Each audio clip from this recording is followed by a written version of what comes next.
Tyler from Aspire Sports, and in today's video, I'm going to give you 3 tips how to be prepared for your fantasy football drafts to knock them out of the park. Now, this isn't a draft strategy video. It's just how to be 100% prepared for your drafts. One of the first things you can do, though, before we get into the video, is get into our Discord. I'm going to put the link down in our description. Get into our Discord. You can ask us any kind of questions you want in terms of fantasy football. It doesn't matter now, in August, during the season. Ask us questions. We will answer your questions. So with that being said, let's get into the video. The first tip, and it's very basic, is study for your exam. Study for your draft, okay? You're not going to walk in, say you go to college. If you were in college, you wouldn't walk into a big test that you need to pass without studying. Same thing for high school. You wouldn't do that. Some people, sure, they might do it. Chances are you're not going to do well if you don't study. So the same for your fantasy football drafts. You need to study. Some things, how you study, go on YouTube. Watch YouTube channels like us, Aspire Sports. We're releasing videos every single day to help you win your leagues. Now, there's a couple other guys here that I'll list. Sal Vetri, he does some, mostly focuses on DFS, but also as you get closer to draft season, he releases videos, drafting videos. Nick does tons of fantasy football videos. Very good. Big Dog's Gonna Eat. And then also fantasy doctors are just a very good resource to use during the fantasy football season for players that get hurt, how long they're going to be hurt for, that kind of stuff. Essential. Follow them as well. So you want to go on YouTube, look for people that are talking about fantasy football. And for the fantasy football videos, there's a couple things you want. In the videos, you want people who are going to give you facts and information, real life stats, okay? Not people that are just going to give you fluff that are going to say, oh, I like this person because I really like them. Oh, they're a good football player. No, you want real stats. Why was that player good last year? ADOT, all that kind of stuff. Another big thing that you want to focus on when you're doing your research, which is very, very important, is going to lead into the next part here, but is going to be know the ADP. ADP is average draft position of the players, okay? So for somebody like, say, Alvin Kamara, right? Being drafted as RB number 4, you know when it's getting to be around like the 4th pick, that's when Alvin Kamara is going to go. Other guys that are being drafted a little bit later, right? Say Allen Robinson. You don't want to draft him around like pick number 20 because that's not going to be value. Like, this is where he's going, pick number 39, okay? You don't want to reach for players. So you want to know the average draft position of these players and where you can draft these players, and where if you draft them a little bit too high, it's not going to be good value. You're going to be leaving value on the board. So know ADP and just do a bunch of studying. Watch YouTube videos, read articles, find people you like and listen to what they're saying. So tip number 1, study. The second tip, and I believe that this is the most important tip, is mock drafts. Do lots and lots of mock drafts. So after you studied for your exam, you're now applying that knowledge in the form of practice exams, okay, before your real exam. So do a bunch of mock drafts. Now, you can do mock drafts on Yahoo, ESPN, NFL.com, and they're happening like every 5 minutes. For me, I like Yahoo. Yahoo's always been my favorite. I've done it for years, so I'm just most comfortable using Yahoo. So I'm going to show you how to get there real quick. So Yahoo's homepage, you're going to click on sports. From sports, it's going to take you to this page. We're up at the top here, this little toolbar. You can go to fantasy. It's going to do a little drop down. Click fantasy football. From fantasy football, you're going to get this little bar. Go over to drafts, down the mock drafts. It's going to take you to the mock draft lobby, okay, where there's a bunch of mock drafts happening every 5 minutes, okay?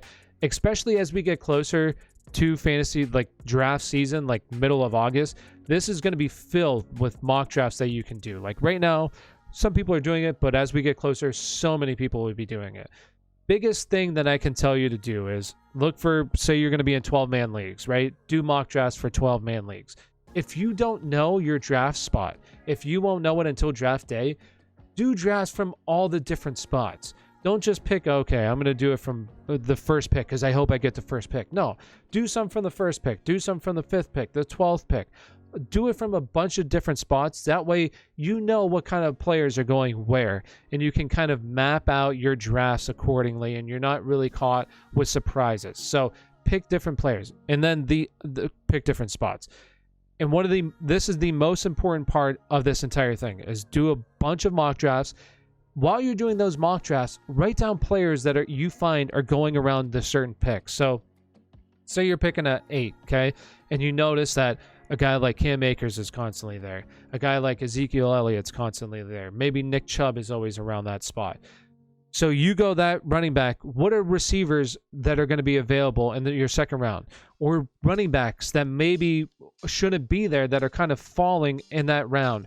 And then if you go running back, well, who are some receivers that are going to be available in the third, fourth, fifth round of your drafts? That way you're filling those needs as well. You want to see what players are going where, and that way if you go running back heavy early, right?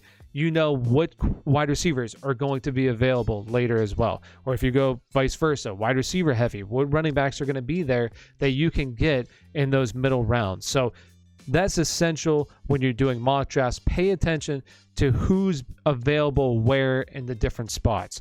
So the second tip, do loads and loads of mock drafts. The third and final tip that I'm going to give you, and this kind of everything flows into each other here, but you want to draft value. Draft value.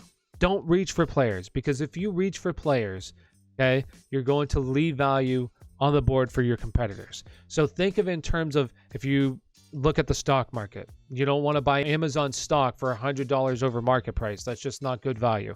You want to go to a subdivision where a house costs $200,000 when you want to buy a house and buy it for $400,000. That doesn't make any sense. That's not good value, right? So you want to approach your draft in the same way. You're not going to draft somebody in the fourth round that's usually going in the eighth round. That's not good value. And once again, you're leaving value on the board for your competitors. So don't overdraft players. Don't go into the draft thinking to yourself, oh, I need this player. I absolutely need him, because what's going to happen is you're going to hurt yourself and better your competition. So some things like YouTube videos that you want to be looking for that are going to talk about this kind of stuff, like do not draft wide receivers. These are typically receivers that are just being drafted too high. Their ADP's too high. They're not good values based upon that. Steals, typically these people talk about players that are being their current ADP that are really good values at that price point that you should look at drafting, where they're going, what kind of rounds. You can map out your draft. That's totally fine. Have plan of, okay, this player should be there. If this player's not here, this player should be here. This is where I should draft this player. You don't want to have a concrete plan, but you want to have kind of a loose plan and adapt to your draft, because every draft is different. But don't go to a draft thinking, oh, I need this player, because what you're going to do is you're going to hurt yourself and you're not going to draft value. So tip number 3, draft value. So that does it. If you have any questions, remember, you can join our Discord. We will help you in our Discord. Answer any questions you have leading up to the draft, even during the regular season. We're constantly active on here. We'll answer any questions you have. So thank you for watching the video. If you like this content, please make sure you hit that like and subscribe button. Thank you, and have a great day.